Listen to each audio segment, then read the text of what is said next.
Another day on the road, but where to next? After a wonderful day in Nashua, our team went to a town that has equally ingrained its footprint into the landscape of America's pastime. What do Ted Williams, Tornadoes, Perfect Games, and Coney Island Dogs have in common? Well, they all have ties to the iconic Massachusetts city we'll be exploring today. Welcome to Worcester, and welcome to Parks Unknown.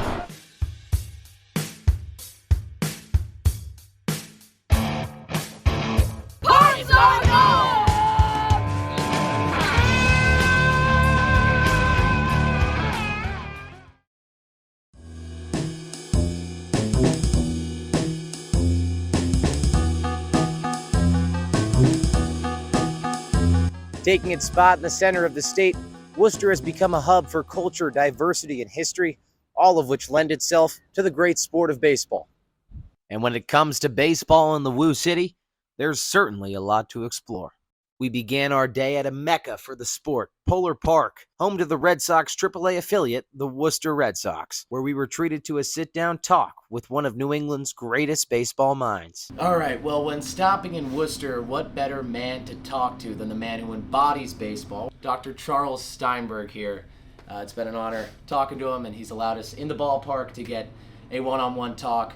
There's a lot of history here in Worcester. Can you talk to us about the history of baseball within Worcester? Well, one of the reasons that we were eager to choose Worcester as the new home of the Boston Red Sox AAA club was the reputation Worcester has as a really good baseball town.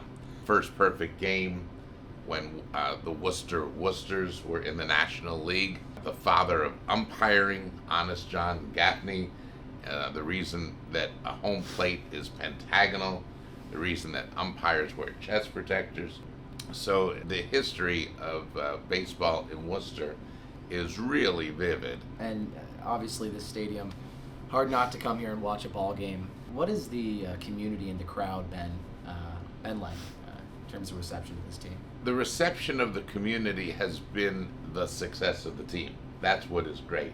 The connection that you have with the community, the ability that you have to take the ball club into the community, the ability you have to welcome the community.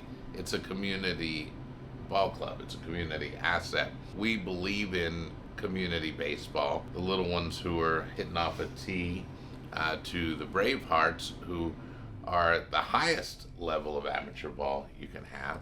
What you look forward to are Bravehearts who become Woo Sox, who become Red Sox. Bravehearts and the Woo Sox did a partnership, and could you comment a little bit about that partnership? Yeah, when we were exploring whether to choose Worcester back in 2018, everybody told us what a strong connection the community had with the Bravehearts. So we met with the Bravehearts right away back in 2018 and offered our support, offered our sponsorship. We're really eager to put our efforts together to promote community baseball, to promote amateur baseball. It's a great amateur baseball city. Yeah, it's been an absolute pleasure talking to Dr. Charles Steinberg here. We're always pulling for the Woo Sox here, as well as the Bravehearts. Thank you so much. Thank you. Now, while Polar Park is one of America's nicest minor league baseball stadiums, Fitt and Field and the Futures League have plenty to offer as well. Let's go check it out. But first, a quick history lesson. Worcester is also home to one of the deadliest tornadoes in New England history. On June 9th, 1953, almost 71 years ago to the day, a Category F4 tornado swept through this area, claiming the lives of 94 people. Winds reached up to 300 miles per hour. I'm here at the memorial in Worcester, paid in honor to the 94 victims. As somber and potentially irrelevant as this look into Worcester history might seem, it all comes full circle at the ballpark. Wheels up to Fitt and Field.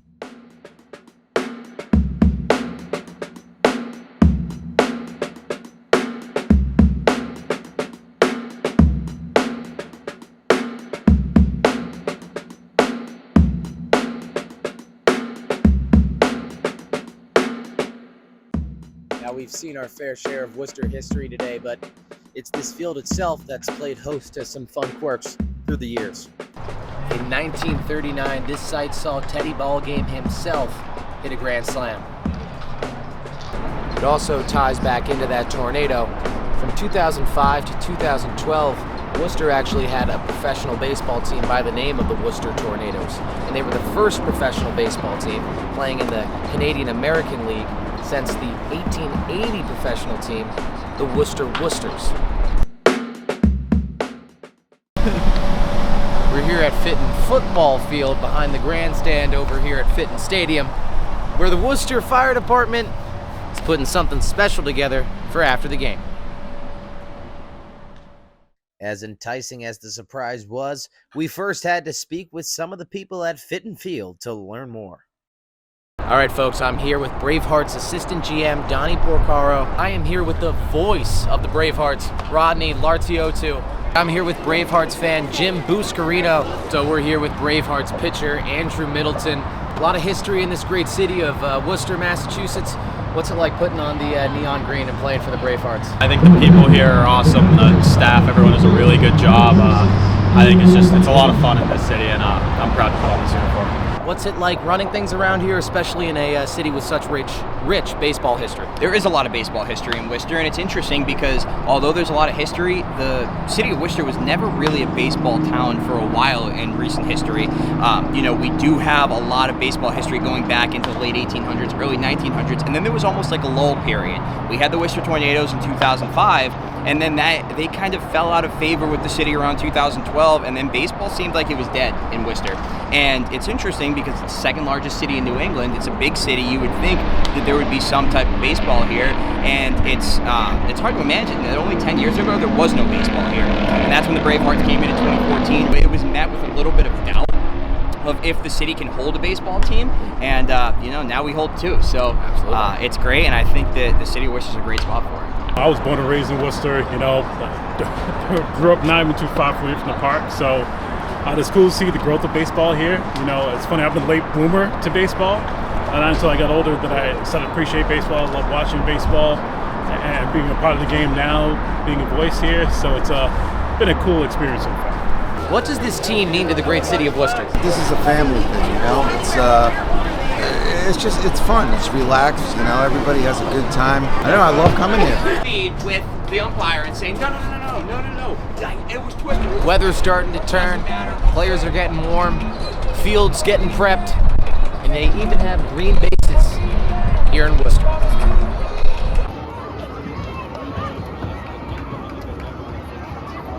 First pitch underway here at Fitt and Field, and can't help but notice all the incredible food options.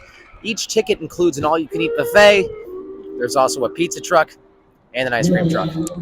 If you come to Fitt and Stadium, make sure you try the Bravehearts mint chip by Gibson's Ice Cream. Really good. Bravehearts are wearing their neon yellow or green uniforms, whatever you want to call them, the Friday Night Brights, sponsored by Pepsi and Mountain Dew. So when in Worcester, you got to do the do. Worcester does a great job of keeping the fans involved. In fact, after every run scored, they do their infamous Worcester clap, where the fans clap their hands over their heads. So many teams in the Futures League have great mascots. The Bravehearts, they've got two. Jake the Lion, who's the fan favorite, and of course Twister, who's always cheering for the other teams and wreaking havoc around the ballpark. Well, folks, I can't say I've seen this before. The mascot, Jake the Lion, has just been ejected from the ballgame. Jake's ejection was unprecedented and seemingly unwarranted, so we decided to investigate. Twister, why are you doing this? Well, I can speak for him. My name is Brady. I'm Twister's manager. The Worcester Bravehearts came in and they stole our stadium. The Fitt and Field wouldn't be around without the Worcester Tornadoes. So, Twister and I are just here showing all the fans that they got to be thankful for us because they wouldn't have this wonderful baseball stadium without us. Well, folks, you heard it here. Death, taxes, and Twister wreaking havoc. Ultimately, cooler heads prevailed, and Jake was back in action. The Bravehearts persisted as well, making the most of their matchup against the defending champions, the Norwich Sea Unicorns, putting the W in Worcester at the end. All right, folks, well, final score here from Fitt and Field. Bravehearts take down the Unicorns 10-7 in a back-and-forth matchup. It's been a pleasure being here. And remember, folks, there's always more to explore when there's parks unknown.